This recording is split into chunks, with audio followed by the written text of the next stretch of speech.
સ્વામિનારાયણ ભગવાનને પ્રશ્ન કરે છે, મહારાજ, જે પેઢીમાં એક ભગવાનનો ભક્ત થાય એ પેઢીનું કલ્યાણ કેવી રીતે સમજવું?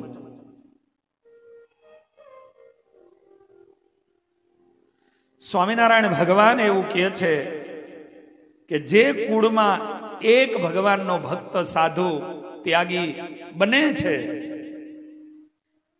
એની 71 પેઢીનું કલ્યાણ થાય છે.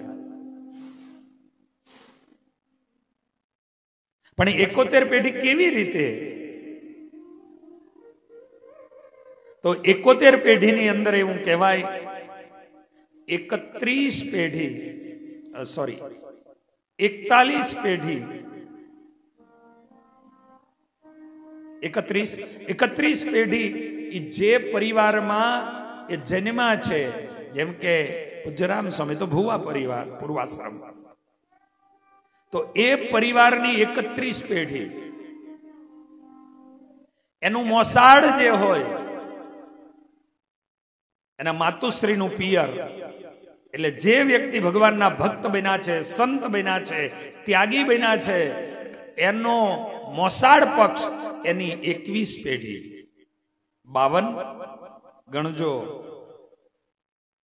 અને છેલ્લે જે રહસ્ય કહું નહીં સાંભળજો. ત્યાર પછી એના માસી, એના ફૈબા, એની બહેનો,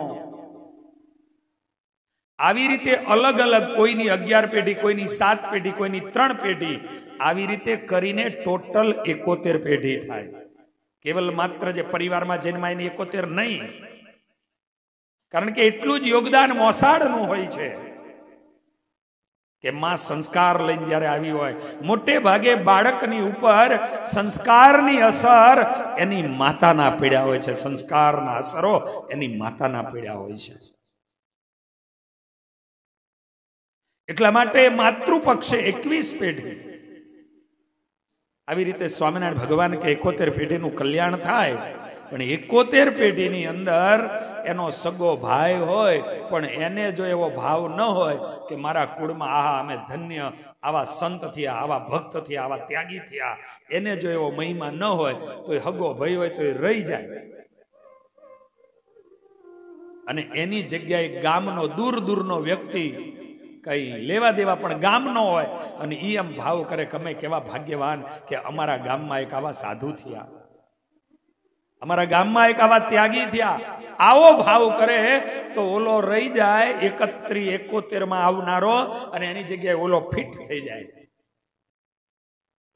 આજુબાજુના દૂરના ગામનો પણ જો આવો ભાવ કરે તો એના નજીકનાને જો ભાવ ન હોય તો રહી જાય, અને એની જગ્યા ખાલી જગ્યા ઓલો પૂરી દે. આ રીતે 71 પેઢીનું કલ્યાણ